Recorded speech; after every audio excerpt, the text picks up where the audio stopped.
Assalamualaikum warahmatullahi wabarakatuh. Selamat datang kembali di channel Pegawai Muslim. Semoga informasi atau kisah yang kami sajikan ini bisa bermanfaat untuk kita semua. Selamat menonton.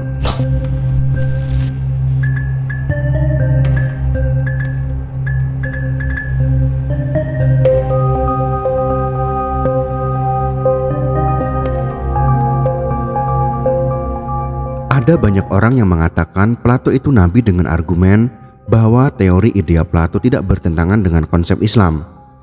Di sisi lain, banyak yang mengatakan juga pemahaman ini sangat keluar dari akidah Islam karena sangat liberal dan pluralis dalam memandang teori ide Plato. Asumsi-asumsi ini menjadi polemik kepercayaan yang menimbulkan pro dan kontra. Sampai masa sekarang ini, perbedaan masih ada dan belum bisa menemukan benang merahnya. Dalam konsep Islam, ada kurang lebih sekitar 120-an ribu nabi yang sudah diturunkan di muka bumi ini. Dan di antara mereka ada sekitar 300-an rasul sesuai dengan hadis nabi baik yang sahih maupun yang dhaif. Maka jika ada yang berasumsi bahwa Plato mungkin adalah salah satu dari ratusan ribu nabi tersebut, itu mungkin saja. Teori idea menjadi pedoman atau rujukan sampai beberapa abad. Bahkan banyak sekali filsuf Islam yang mengambil dan menganut ide Plato. Ini menjadi pertanyaan yang besar. Mengapa para filsuf Islam terpengaruh oleh teori ide Plato? Apakah teori ide Plato itu tidak bertentangan dengan Islam atau malah sama dengan konsep Islam, khususnya dalam bidang ketuhanan? Ini menjadi problem yang seharusnya diungkap, diselesaikan secara ilmiah. Apakah malah mereka yang meneliti tentang filsafat barat yang dianut oleh orang Islam itu sudah pasrah dan takut karena sudah dikritik oleh Imam Al-Ghazali dengan kitabnya Tahafut Al-Falasifah, seakan menjadi titik akhir dari filsafat Islam, walaupun pada realitasnya sudah dikritik oleh Ibnu Rushd dalam kitabnya yaitu Tahafut At-Tahafut. Maka dari itu pentingnya kita mengetahui bagaimana teori ide Plato yang menjadi rujukan dan menjadi karya yang sangat masyhur itu tidak bertentangan dengan konsep Islam dalam segi manapun. Kita akan menjawab dua pertanyaan ini, apakah teori ide Plato itu tidak bertentangan dengan Islam, dan apakah Plato itu adalah Nabi Allah yang disembunyikan.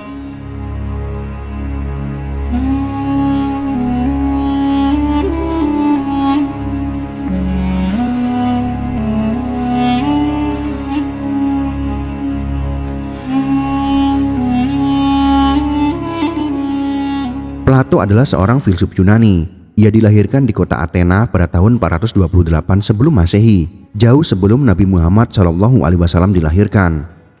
Ayahnya bernama Ariston, keturunan Kodrus raja terakhir Athena, dan ibunya bernama Periktion.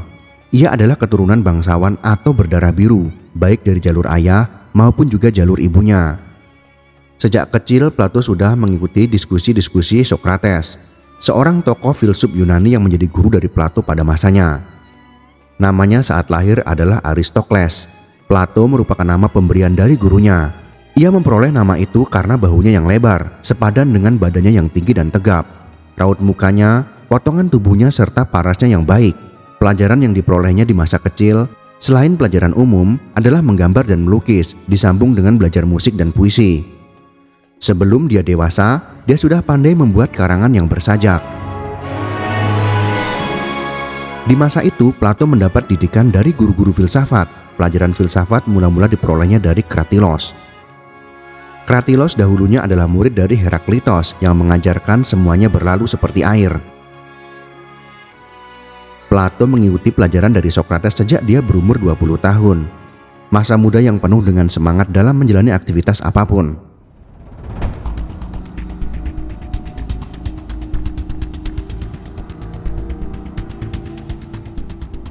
Di samping sebagai filsuf, Plato juga bertindak sebagai pemikir politik yang sangat kritis terhadap penguasa di Athena. Apalagi pada saat gurunya yaitu Socrates dihukum mati oleh pemerintah, maka pemikiran Plato mulai berkembang dan kritis terhadap pemerintah, sehingga berpendapat bahwa orang yang paling tepat dan baik sebagai pemimpin itu adalah orang yang berfilsafat atau seorang filsuf. Ini menjadi pukulan yang besar bagi Plato ketika guru yang dia cintai yaitu Socrates dieksekusi mati. Padahal pemikiran Socrates sangat berpengaruh terhadap Plato. Maka ketika itu, Plato mulai berpikir mengenai pemerintahan yang ideal, bagaimana mengatur pemerintahan yang baik.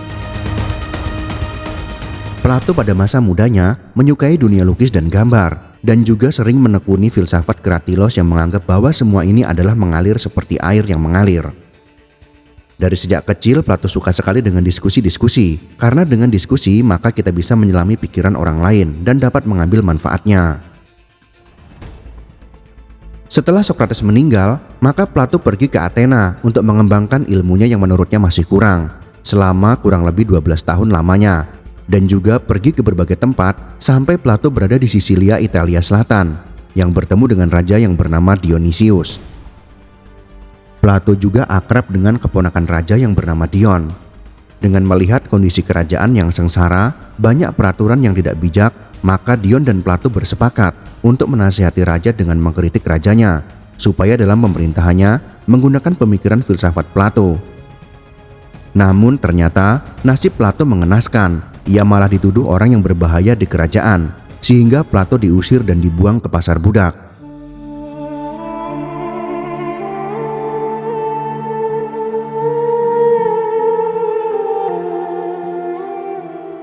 Di dalam pasar budak tersebut, Plato bertemu dengan muridnya yang bernama Anikers, dan ditebuslah Plato oleh muridnya itu. Di Athena ketika mendengar kejadian menyedihkan tersebut, maka murid-murid Plato yang ada di Athena mengumpulkan uang dan membayarkannya kepada Anikers untuk mengganti uang Anikers saat menebus Plato. Namun Anikers menolaknya, sehingga uang tersebut dipergunakan untuk membuat sekolah tempat Plato mengajar, yang kemudian diberi nama Akademia. Di tempat sekolahnya yaitu Akademia, Plato mengabdi mengajarkan filsafatnya mengenai idea-idea atau gagasan Plato dalam pemerintahan. Yang anehnya dalam Akademia Plato terdapat tulisan, orang yang tidak tahu matematika jangan masuk ke sini. Disinilah Plato mengabdi selama 40 tahun, yaitu pada tahun 387 sebelum Masehi hingga Plato meninggal dunia. Plato dalam mengungkapkan teori idenya dengan banyak sekali diskusi-diskusi dengan temannya. Semua itu terwujud dalam bukunya yang berjudul Republik. Buku ini secara literatur sulit dipahami, tidak secara terstruktur yang memiliki konsep dengan bagian tertentu. Ada banyak ahli filsafat yang berusaha memahami dan mengungkapkan melalui bukunya. Salah satunya adalah Bertrand Russell. Ia mengungkapkan bahwa teori ide adalah sebuah pandangan Plato mengenai sesuatu yang ada itu terwujud karena adanya ide. Satu yang menyebabkan partikular atau idea yang lain, dan ide asli itu adalah sesuatu yang mewujudkan yang lain.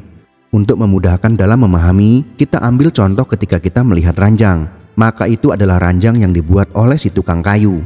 Dan semua ranjang adalah buatan si tukang kayu, di mana semua ranjang itu sebuah opini dalam pikiran kita. Tukang kayu itu bukan pembuat ranjang yang hakikat, tetapi peniruan dari indrawi manusia. Dengan kata lain, kita tidak bisa menyebut tukang kayu itu sebagai pembuat, tetapi peniru dari partikular lain, di mana yang asli itu adalah satu ide dalam pikirannya yang menghasilkan benda atau materi berupa ranjang tadi. Artinya sang pembuat itu adalah yang satu dan yang awal. Semua yang ada dalam alam semesta ini adalah bagian-bagian yang banyak, yang aslinya itu dikarenakan adanya satu. Semua yang ada itu sebuah opini atau pikiran kita. Idea mengandung unsur metafisika atau goib mengenai adanya alam semesta terwujud karena ada unsur satu, dan satu itu tidak diwujudkan tetapi mewujudkan. Dalam penjelasan ini, kenyataan di dunia ini itu adalah sebab dari satu. Seperti contoh bahwa ayam Bangkok, ayam Lehor, ayam Jawa, semua itu adalah jenis ayam, dan ayam adalah jenis hewan. Kita ambil contoh lagi manusia kulit putih, manusia kulit kuning, manusia kulit hitam, semua itu adalah jenis manusia. Jadi bisa kita tarik kesimpulan bahwa manusia dan hewan adalah jenis makhluk, dan makhluk itu yang sangat banyak itu adalah hasil dari satu pencipta yang menciptakan itu satu. Dari pemaparan dan penjelasan tersebut dapat kita pahami bahwa Plato lebih mengutamakan ide, yaitu alam yang tidak indrawi atau non-materi, sesuatu yang tidak berwujud. Dan juga Plato mengatakan bahwa kebenaran itu bersumber dari satu, tidak ada kebenaran yang materi. Materi hanyalah kebenaran yang membohongkan kebenaran hakiki itu ada dalam ide. Dengan kata lain, Plato mengatakan segala sesuatu yang ada di dunia ini terdiri dari dua unsur, yaitu unsur jasmani dan juga unsur rohani, di mana unsur rohani akan abadi, tidak akan rusak. Dengan perbedaan ini, maka konsep ide Plato itu melihat dua unsur, yaitu jasmani dan rohani. Adapun mengenai materi menurut Plato hanyalah gambaran yang digerakkan oleh ide, maka dunia ini hanyalah rangkaian yang aslinya itu terdapat pada ide. Lalu bagaimanakah konsep dalam agama Islam?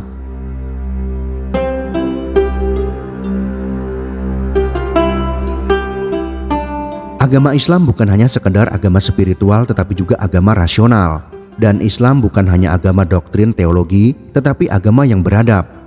Maka dari segi manapun Islam itu sempurna, baik ditinjau dari sisi ilmiah maupun spiritualnya. Konsep paling dasar dalam agama Islam adalah bertauhid, bahwa Allah itu satu dan Nabi Muhammad SAW adalah utusan Allah.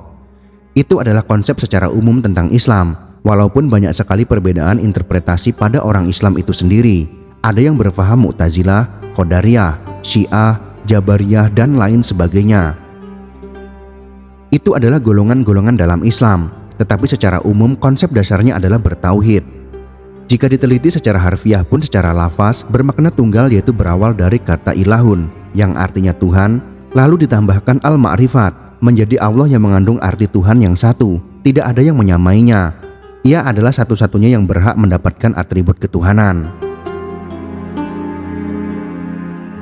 Di dalam Islam ada segitiga dasar seorang muslim dalam menjalankan hidupnya di dalam ajaran Islam dan juga sebagai jalan menuju dekat terhadap Allah, yaitu iman, Islam, dan juga ihsan. Dalam hal ini, iman adalah mempercayai adanya Allah, malaikat, kitab-kitab, rasul, hari akhir, dan takdir. Percaya berarti melakukan perintah-perintah Tuhan dan meninggalkan larangan Tuhan. Ini menjadi sangat penting dalam konsep Islam, yaitu menjadi pondasi utama dalam beragama Islam. Juga menjadi tantangan bagaimana kita mengimani yang secara indrawi tidak bisa dilihat. Dengan kata lain, dalam konsep agama paling awal itu, kita meyakini terlebih dahulu, baru memunculkan rasional yang membutuhkan proses. Islam sendiri berasal dari kata aslama yuslimu islaman, yang berarti tunduk patuh, berserah. Secara istilah adalah seorang yang menyerahkan diri kepada Allah dengan cara melaksanakan perintahnya dan menjauhi larangannya. Maka umat Islam itu harus patuh dengan semua yang telah ditetapkan oleh Allah dengan berusaha semaksimal mungkin. Islam berkaitan dengan iman, yaitu adanya Islam harus dengan iman. Tetapi kita tidak bisa menilai kemuliaan orang lain dengan lahirnya saja, yaitu Islam, akan tetapi juga dengan keimanan. Ihsan berarti seorang hamba menyembah Allah dengan kondisi seakan-akan melihat Allah. Kalau tidak bisa, maka Allah melihat hamba yang menyembah. Ini menjadi konsep bagaimana kemampuan spiritual terhadap Allah, sering juga disebut dengan tasawuf, yang memiliki tata cara yang berbeda antar individu. Artinya, subjektivitas masing-masing orang Islam dalam mendekatkan diri kepada Allah dengan cara berbeda-beda, tetapi menuju jalan yang sama.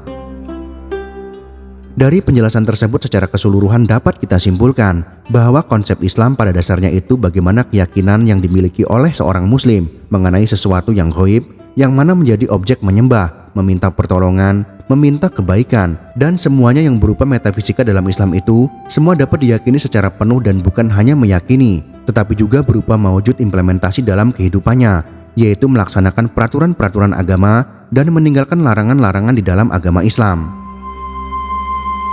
Ketiga konsep tersebut memiliki hubungan yang sangat erat, di mana yang paling tinggi di sisi Allah adalah ihsan, lalu iman, setelah itu baru Islam.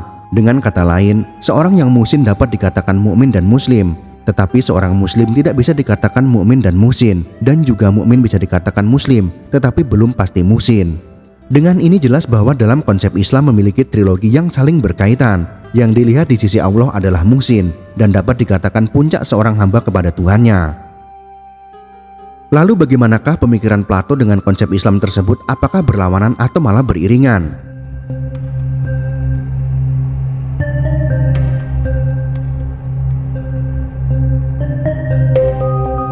Jika dikatakan bahwa itu adalah satu konsep, maka secara waktu dan tempat keduanya tentunya berbeda, di mana India berasal dari Yunani dan Islam itu berasal dari Jazirah Arab. Maka secara sejarah dan konteks sosial, budaya tentunya kontradiktif dari segi manapun. Akan tetapi secara substansi, itu sama artinya, dilihat dengan inti ajaran atau konsep yang diajarkan maka tidak berbeda. Jika kita lihat realita pada umat Islam pun ternyata banyak sekali perbedaannya antar golongan yang mengaku Islam. Ada yang Mu'tazilah, Syiah, Jabariyah, Qadariyah dan lain sebagainya. Apakah kita bisa mengatakan mereka yang berbeda itu ada yang salah, ada yang benar? Apakah mereka yang satu benar dan yang satu salah? Ini adalah realita umat Islam. Seandainya kita katakan semua yang berbeda itu adalah benar, tidak ada yang salah, karena dalam hakikatnya itu menyembah Tuhan yang sama. Maka secara rasional pun kita bisa sebut teori idea Plato tidak bertentangan dengan Islam. Kita bisa mengatakan teori idea Plato sejalur dengan Islam. Maka mungkin bisa jadi Plato adalah salah satu nabi dari ratusan ribu nabi yang dikirimkan Allah di muka bumi. Tentunya ini adalah sebuah pendapat yang secara rasional tidak salah. Kalau dalam sejarah, Plato hidup sebelum Masehi, artinya hidupnya sebelum Nabi Muhammad SAW, dan juga dilihat dari segi perorangan pun tidak salah. Karena nabi pun berjumlah sangat banyak, bukan hanya 25 tetapi ratusan ribu. Maka tentunya boleh saja jika ada orang yang berargumen seperti itu, bahwa Plato itu nabi yang tidak disebutkan di dalam Al-Quran. Bahkan disebutkan para filsuf dari Plato ke atasnya seperti Hermes, bapak filsafat yang memiliki konsep sama dan juga disebut dengan ahli hikmah. Lantas bagaimanakah posisi idea Plato terhadap Islam? Secara umum Ibnu Rus mengatakan bahwa Islam bukan hanya dalil syariah saja yang mengatakan kebenaran agama, tetapi ditinjau dengan rasional pun tidak bertentangan. Artinya filsafat itu tidak bertentangan dengan Islam. Bahkan syariah itu sama dengan filsafat cara dan tujuannya. Di dalam memaknai adanya dunia ini, maka penyebab dari yang ada dalam panca indera adalah satu. Itu menjadi tauhid utama Islam, yaitu meyakini bahwa satu itu segalanya. Segala yang menciptakan, segala yang mengatur ini sangat berkaitan dengan konsep idea Plato yang menjadi sebuah inti pemikiran Plato. Mungkin saja Plato adalah nabi karena pemikirannya tidak bertentangan dengan Islam, bahkan selaras dengan Islam, walaupun tidak disebutkan di dalam Al-Quran. Namun jika dilihat dari sejarah, maka tidak salah karena jika dikatakan nabi pun tidak salah, karena nabi terakhir hidup pada abad ke-6 Masehi, sedangkan Plato pada abad 3 sebelum Masehi.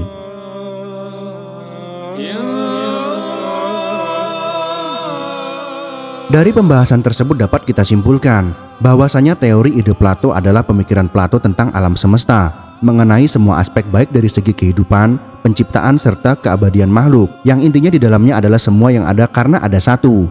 Yang satu tersebut menyebabkan yang banyak, sehingga muncullah sesuatu yang dapat dimengerti oleh indrawi dan dapat dipikir secara rasional.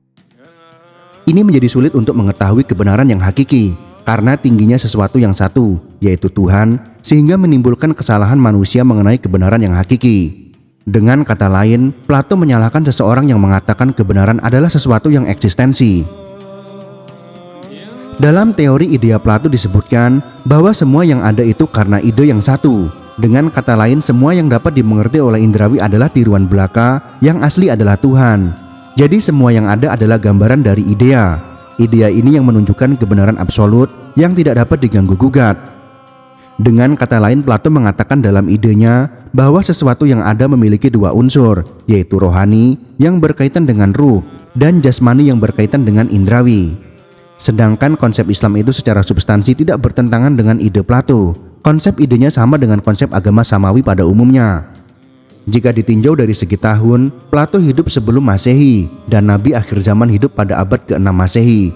Maka selagi tidak melewati abad ke-6, bisa dikatakan kebenarannya.